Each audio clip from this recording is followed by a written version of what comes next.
plataforma sinfronteras.media. Es una alegría estar con ustedes para continuar nuestros diálogos de esperanza en la construcción de la nueva sociedad donde todos podamos participar a partir de nuestros territorios, de experiencias que vivimos cada día y así construir este nuevo mundo donde haya dignidad, respeto, justicia y paz para todos. Y continuando nuestros diálogos, vamos a tratar un tema que creo que es muy importante en este proceso, que es un poco la realidad indígena aquí en el Ecuador.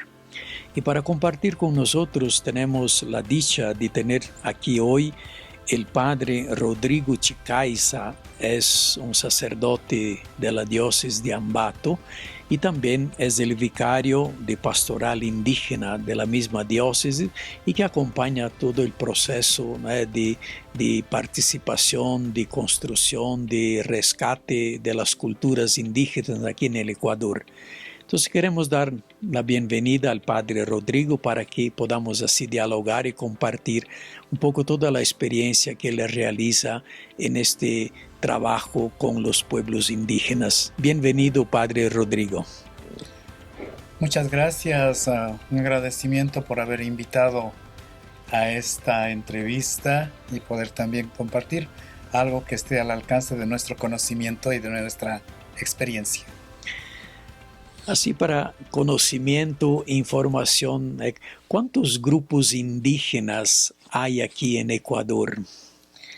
Bueno, sabemos que en el Ecuador hay más o menos 14 nacionalidades y 21 pueblos. La nacionalidad más grande es Quichua, que empieza, quizá podemos decir, en Imbabura, terminando en Loja, parte de Zamora y también parte de Puyo. Es la nacionalidad más grande que va atravesando toda la región andina. Uh-huh. Y también, además de eso, claro, hay otras nacionalidades que muchas veces nosotros no conocemos, ¿no? Tal vez por falta de saber su lenguaje, yo qué sé, pero hay otras que tal vez están ocultas, pero que sabemos que son 14 nacionalidades. Y cada una con sus tradiciones, sus estilos de vida, bueno, su propia determinación. Sí, es bueno saber que el padre Rodrigo también es descendiente de la etnia quichua, ¿eh? Entonces creo que conoce muy bien este mundo y este ambiente de que estamos hablando. En este contexto que usted trabaja como pastoral indígena, hay... como decir así, ¿no? ¿El quichua es hablado en muchas partes del Ecuador o eso está restringido solo a algunos grupos? Como dije, la nacionalidad quichua es la más grande, que está hablado sobre todo casi en toda la sierra del país. Pero podemos decir que hay unas ciertas variaciones, pero al final de todo es entendible, se puede comunicar. Y inclusive debemos conocer que quizá en la misma Constitución de la República del Ecuador lo reconoce el idioma quichua como un lenguaje de interculturalidad después del español. Entonces yo pienso que esto de alguna manera en algunos lugares ha fortalecido la identidad, como que para que los pueblos empiecen a hablar también o retomar. Hay otros que de pronto tal vez por herencia cultural que se ha vivido, algunos tienen vergüenza de hablar y de comunicar, pero al final de todo en algunos momentos se va aflorando este hablado, diríamos, del idioma quichua en sus reuniones, encuentros o como también en las celebraciones. Ya. A lo largo de los años siempre ha habido un desprecio por parte de la llamada sociedad blanca con relación a los pueblos indígenas, todo el proceso del colonialismo y que formó un poco nuestras sociedades aquí en Latinoamérica. Y Esta cuestión de un poco del racismo, ¿no? O del desprecio de la cultura, considerados como pueblos inferiores, todavía está presente en este contexto del Ecuador. Yo pienso que, bueno, al final de todo, como diríamos, por una parte es un avance dentro de la Constitución, hay instituciones que han reconocido también la cultura, pero por otra parte, y que tal vez todavía en la práctica podemos ver en algunos lugares, en algunos pueblos, el racismo que existe, ¿no?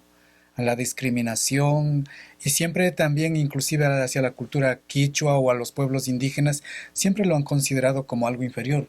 Pero en medio de esa realidad hay una conquista, diríamos, de parte de los pueblos de ir ganando su espacio, su identidad, su cultura, como que van demostrando tanto algunos en el campo político, otros en el campo económico, o también ya en la actualidad contamos con muchos profesionales, diríamos indígenas, quichuas, que realmente van siendo un aporte para la sociedad.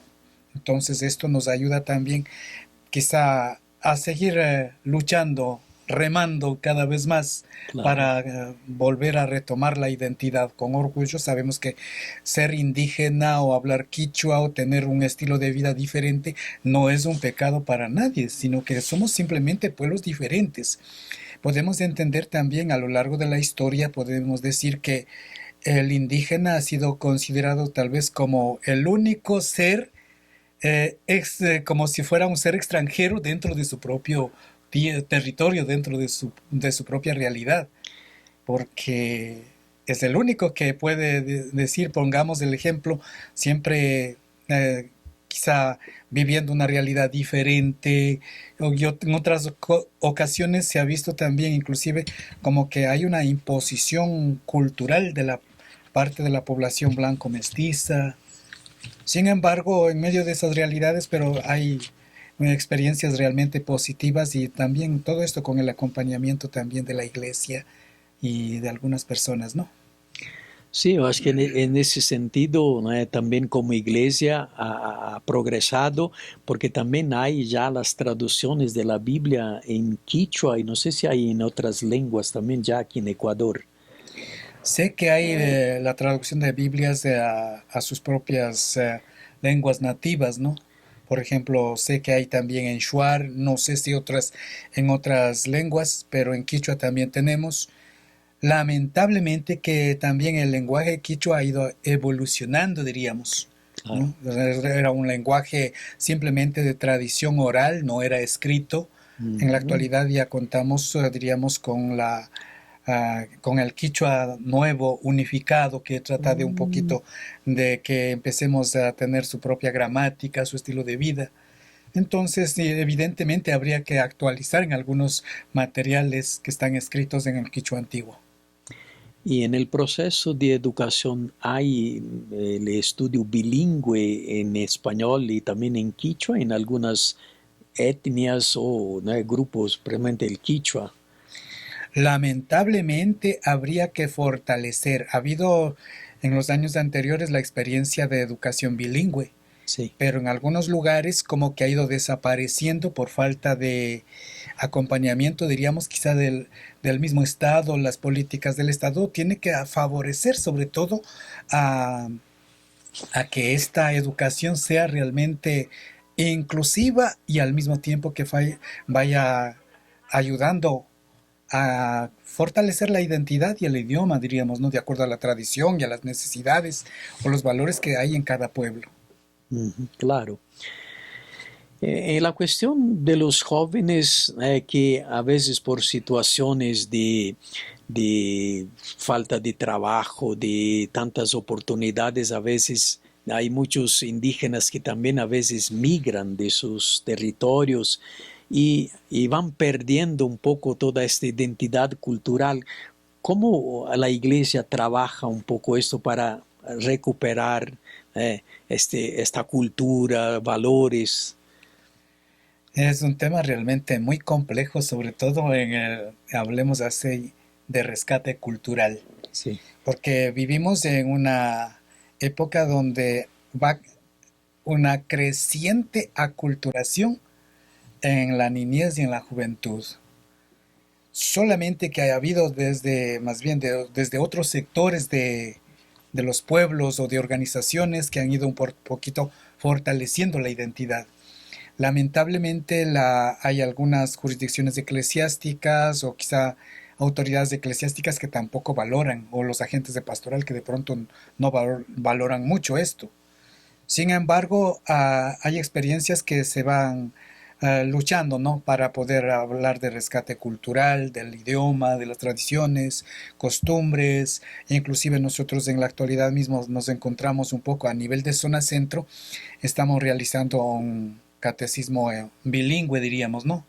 Qué Tanto quichua interesante. español, Eh, ya actualizado, también ahí ujú. refleja un poco la identidad cultural de los pueblos, la espiritualidad de cada pueblo. Entonces un catecismo inculturado más o menos. Vamos a ver cómo realmente aceptan nuestras comunidades y vemos también cómo en qué podemos ir mejorando, por una parte. Y por otra también hay ciertos programas que hay a través de redes sociales que están fortaleciendo también la identidad, diríamos, ¿no? Ya sea dando a conocer sus tradiciones, costumbres, cultura, la espiritualidad, la cosmovisión. Entonces hay ciertas experiencias que también Sí. se va utilizando para fortalecer lo que es la identidad. Y hablando un poco en este sentido de religión, de catequesis, ustedes también ya tienen una celebración indígena, porque si en los pueblos afros se celebra la misa afro, hay una celebración de una misa indígena. Claro que tenemos la celebración inculturada. Ah, qué bien. Tenemos una misa inculturada que realmente está en la práctica. Por el momento estamos tratando de hacer también a nivel de agentes de pastoral de la zona centro, estamos tratando de hacer un misal quichua, diríamos bilingüe. Un Ya, misal bilingüe ya no es nuevo, diríamos, porque ya con la experiencia de Monseñor Voltolini, ya. él había elaborado ya un misal quichua, Ujú. pero estamos tratando de incorporar algunos signos, diríamos, culturales desde el punto de vista litúrgico que ayuden a fortalecer lo que es la identidad y la espiritualidad de los pueblos, que entren realmente en diálogo, en comunión con la liturgia oficial. Ah, ya. Esta mañana cuando usted hablaba aquí en un grupo, usted también compartía que hace algunos años había la escuela de teología indígena aquí en Ecuador, que después por una decisión de la conferencia episcopal de los obispos prácticamente se cerró esta experiencia. ¿Cuáles son las motivaciones por qué se dio esto? Yo pienso que, bueno, en primer lugar, todo responde a su época. Sin embargo, diría, esa se llamaba Instituto Nacional de Pastoral Indígena, Ujú. INPI. Eso fue una experiencia muy también enriquecedora, con materias, profesores que fueron incorporando, pero a veces, no sé, por falta de apoyo de la misma autoridades eclesiásticas, como que desapareció. Sin embargo, sentimos como si fuera un vacío en ese aspecto. En primer lugar, bueno, hay formación en cada jurisdicción, en cada parroquia, cada uno tiene su experiencia de formar también a sus líderes, a sus laicos. También queremos formar, por ejemplo, una escuela, diríamos, que haya una formación de segundo nivel, diríamos. El primer nivel sería a nivel de cada jurisdicción. Segundo nivel tal vez a nivel de zona. Y tercer nivel quisiéramos que haya una formación a nivel nacional y un poco más avanzado. Estamos luchando en ese proceso, un poco tratando de ver, un poco, diríamos, dentro de la pastoral indígena nacional, pero que realmente no es tan fácil porque toca sentarnos a analizar y a dialogar. Claro. También como experiencia de trabajo que ustedes realizan con los pueblos indígenas, ustedes trabajan mucho con el Signie, si la pronuncia es correcta, y para también son estos servidores indígenas católicos de las naciones indígenas ecuatorianas. ¿Qué trabajo realizan ustedes a partir de esta simbología de este? Bueno, a ver, nosotros a nivel de pastoral indígena tenemos una organización eclesial que se llama SIGNE. Ya lo dijo el padre, servidores de la Iglesia Católica de las nacionalidades indígenas del Ecuador. Ya llevamos, creo que unos 37 años, creo ya, de la fundación de esta organización eclesial, en donde abarca a los catequistas, animadores, misioneros, ministros laicos, indígenas, de todas las nacionalidades del país. Pero ahí nosotros tenemos, por ejemplo, que nuestros encuentros se caracterizan por ser también de carácter un poco formativo, diríamos, a nivel nacional. Se reúne 2 veces al año, donde vamos estudiando temas eclesiales y también un tema relacionados también con los temas sociales. Porque más o menos nuestra metodología es trabajar, como decía Monseñor Proaño, es trabajar con los dos, o caminar con los dos pies. Es decir, la iglesia y la organización, la fe y la vida. Que no nos quedemos simplemente en aspectos muchas veces espiritualistas o teóricos, que también llevemos esto a la práctica y a la vida diaria. Entonces vamos trabajando en eso y también con las novedades de temas eclesiales que han ido surgiendo en estos últimos años bajo la dirección del Papa Francisco, ¿no? Como es las encíclicas Laudato Si, que no es contraria a la espiritualidad de los pueblos indígenas. Claro. Y luego la Asamblea Eclesial Latinoamericana, la sinodalidad, donde también los pueblos indígenas o pueblos originarios tienen que estar siendo acompañados o caminar juntos, inclusive la iglesia y los pueblos originarios. También nació a partir de todo el trabajo de la iglesia las organizaciones indígenas que hay aquí en Ecuador, primeramente la CONAIE y tantas otras. Y ¿cómo está un poquito el contexto en este momento de las organizaciones indígenas? Podríamos decir, a ver, las organizaciones indígenas, hablando en cada una de las jurisdicciones, como también a nivel zonal o regional, siempre han sido, como diríamos, la hija de la iglesia, porque surgieron con el acompañamiento de algunos agentes de pastoral de la iglesia, sacerdotes, obispos, religiosas, que en su debido momento hacían su acompañamiento. Pero podemos decir, cuando el hijo va creciendo ya no está bajo la tutela de sus padres, ¿no? Claro. A veces hay algún momento que piden algún consejo, alguna orientación, pero ya las decisiones toman solos. Entonces podemos decir que la organización indígena está de esa manera un poco, ¿no? Hay momentos en que caminan solos, toman decisiones solos, en algunos momentos cuando tienen dificultades de pronto nos llaman, nos consultan o piden algún criterio, algún apoyo, diríamos así. Pero sin embargo yo pienso que a veces también con errores creo que también se aprenden a caminar, ¿no? Entonces Claro. no podemos estar todo el tiempo también haciendo este acompañamiento. Por una parte. Por otra, también ellos han visto que han querido caminar también solos. Sin embargo, yo pienso que en las necesidades más urgentes, en las coyunturas más puntuales, siempre han tratado de unir. Entonces, en eso estamos caminando de esa manera. Y creo también que hay una herencia muy bonita de testimonios de gente que han creído y ha dado la vida por esta causa de los pueblos indígenas. Tú hablabas también de Monseñor Proaño, que hizo todo un trabajo con las comunidades indígenas en el resgate de su cultura, de su dignidad, de su participación, de su formación.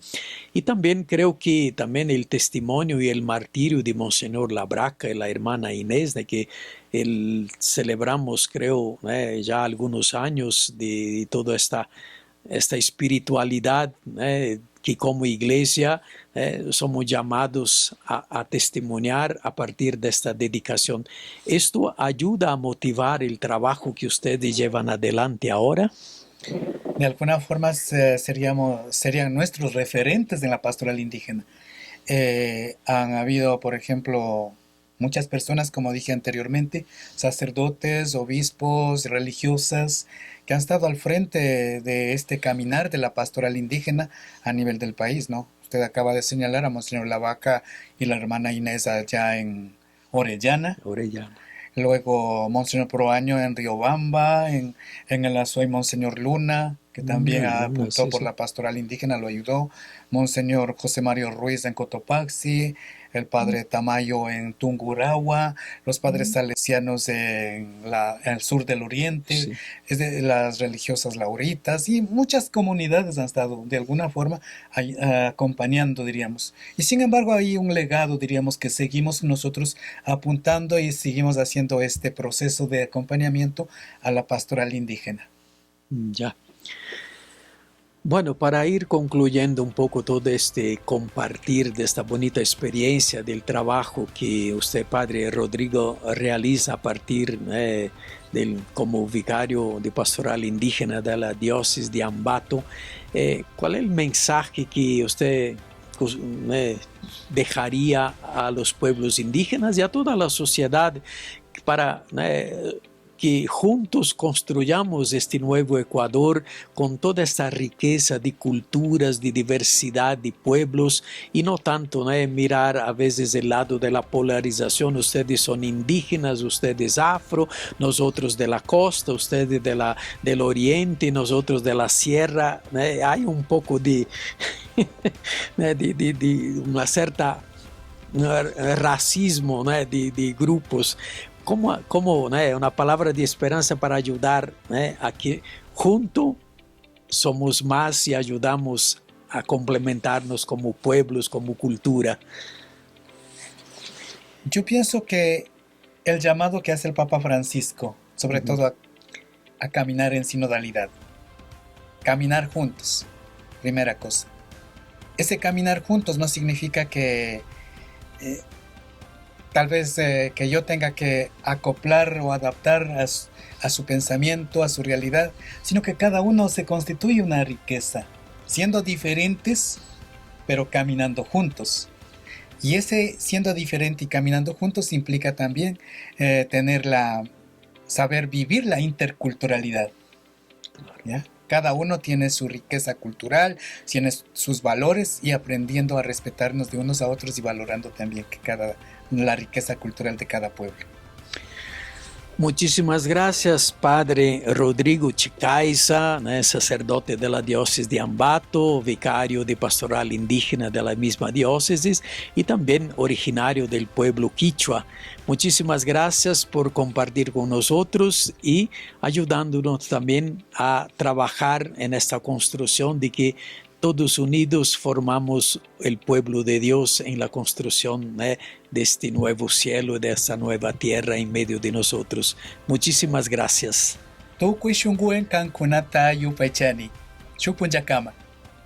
Muy bien, muchísimas gracias.